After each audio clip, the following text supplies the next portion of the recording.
En el siglo XVIII, una serie de crímenes sacudió a la sociedad portuguesa.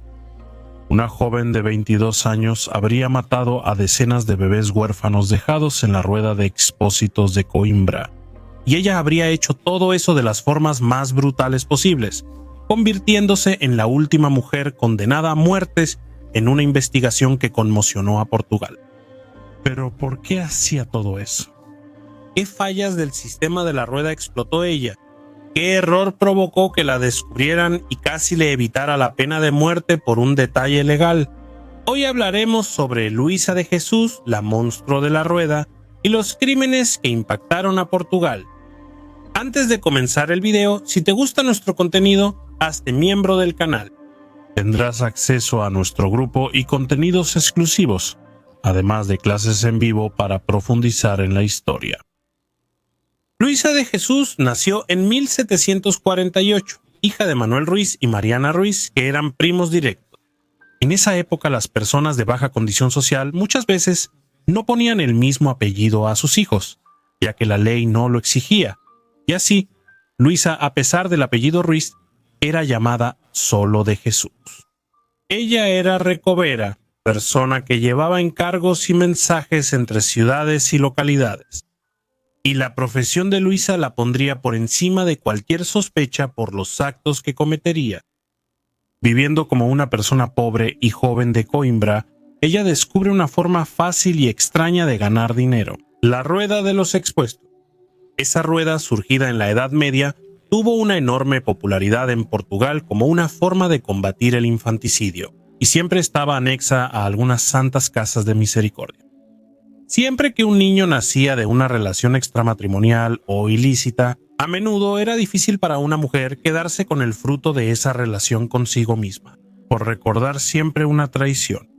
O incluso cuando la mujer quedaba viuda y no podía proveer el sustento del bebé sola. Así, el destino de esos menores era la rueda de expósitos. En esa rueda se podía colocar al niño y se giraba la rueda, tocando una campana enseguida, para que el niño fuera recibido adentro por la hermandad religiosa. Así, en vez de que las madres abandonaran a los niños en la plaza pública en medio de la noche, exponiéndolos al frío y a la muerte, este mecanismo garantizaba sigilo y más posibilidades de supervivencia para el niño, salvando millones de vidas. Pero lo que Luisa tenía en la mira eran las pensiones que acompañaban a cada niño abandonado. El rey Pedro II, para fomentar la adopción de niños de la rueda, asignó recursos para apoyar a las familias que adoptaran a los rechazados. Por cada huérfano adoptado, la persona recibía 600 reis, una cuna y 66 centímetros de tela de lana afelpada. No era mucho dinero, pero tampoco era poco.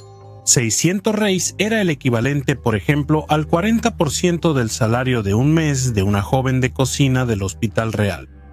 Y Luisa vio en eso la oportunidad de conseguir su sustento.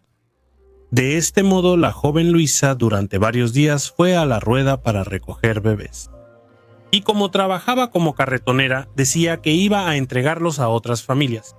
Pero en realidad, ella los mataba, quedándose con 600 reis, y vendiendo la manta de lana y la cuna en otras localidades. Y así Luisa pasó ahí decenas de veces en la rueda de Coimbra.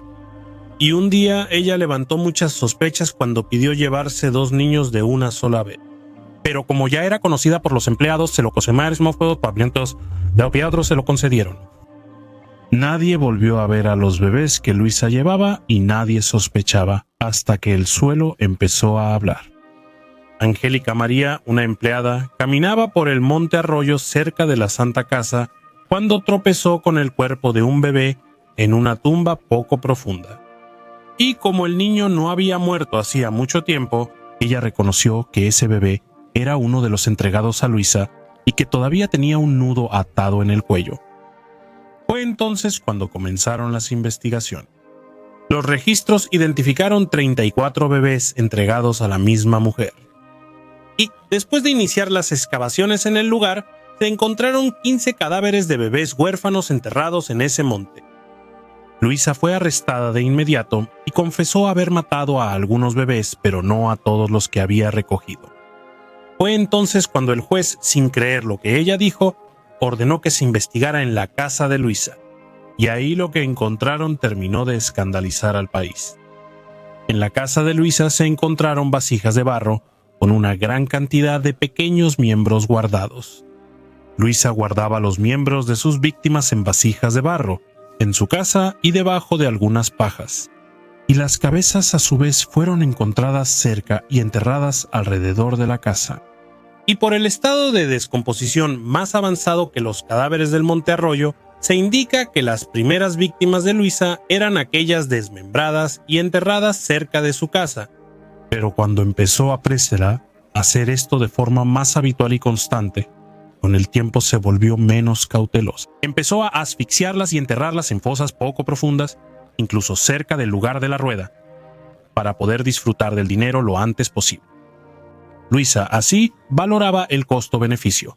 Si antes mataba a sus víctimas en casa y con un largo trabajo, poco a poco se deshacía de ellas lo más rápido posible, haciendo que Angélica María tropezara con una fosa poco profunda de un bebé.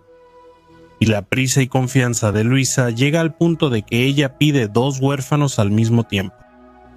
2 empleadas de la Santa Casa llamadas Margarita Joaquina y Leocadia María de la Concepción, que entregaban a los niños a Luisa, fueron arrestadas por omisión criminal. Luisa decía que llevaría a los bebés a parejas que en realidad nunca los recibieron. Y más aún, algunos ni siquiera existían, ya que ella llegó a inventar nombres cuando empezó a sentirse más cómoda y ganó más confianza. Y así las empleadas fueron arrestadas en uno de los primeros casos de prisión por omisión criminal de esta naturaleza en Portugal. Sin embargo, cuando se comprobó la situación y se verificó que las empleadas no tenían ninguna relación con la criminal y mucho menos conocimiento de lo ocurrido, fueron liberadas de la prisión. Mientras tanto, Luisa iba hacia su ejecución.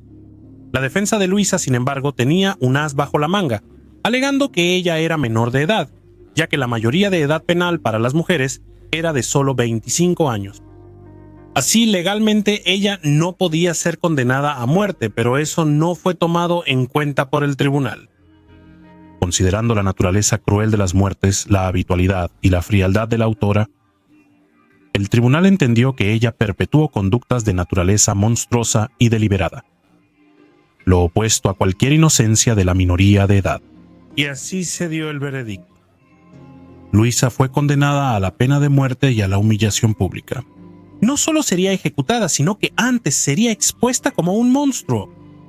Luisa tuvo que caminar por las calles de Lisboa bajo la infamia, con un hombre anunciando sus crímenes mientras era torturada, es decir, marcada con unas tenazas al rojo vivo. Llevada al lugar de la horca, le cortaron las manos y después murió estrangulada. Eso porque sus víctimas habían sido asfixiadas con telas. Consideraron justo que muriera igual que ella. Y finalmente, como dice la sentencia, su cuerpo fue quemado y reducido a cenizas, para que nunca más hubiera memoria de un monstruo semejante. Así, ella fue ejecutada el 1 de julio de 1772 a los 22 años. Luisa sería la última mujer ejecutada con la pena de muerte en Portugal. Luego de ella, otra mujer fue condenada por traición a la patria, Isabel de Rochas Lemos, quien ayudó a los franceses en la invasión a Portugal, pero logró escapar antes de la ejecución. El caso de Luisa fue emblemático en la historia de Portugal. Después de él, se crearon reglas mucho más estrictas para fiscalizar el destino de los rechazados. Con Doña María I, 11 años después, se crearon autarquías propias para fiscalizar el destino de los huérfanos. La rueda de los rechazados seguiría siendo un instrumento que salvaría miles de vidas anexos a las santas casas. Y posteriormente, otros lugares de Europa empezarían a adoptar el mismo sistema. Pero el ejemplo de Luisa sirvió para que la fiscalización sobre la familia de quienes recibían a los pequeños fuera mayor. Eso porque a veces la maldad no está estereotipada en una persona fea y carcomida. A veces un rostro bello y joven puede esconder a un verdadero monstruo. ¿Y tú conocías la historia de la asesina de la rueda? ¿Qué fue lo que más te sorprendió? Entonces deja ahora un comentario para fortalecer nuestro trabajo. Y aprovecha para hacerte miembro ahora mismo aquí en el canal. Así vas a poder profundizar y conocer cada vez más la apasionante historia ibérica.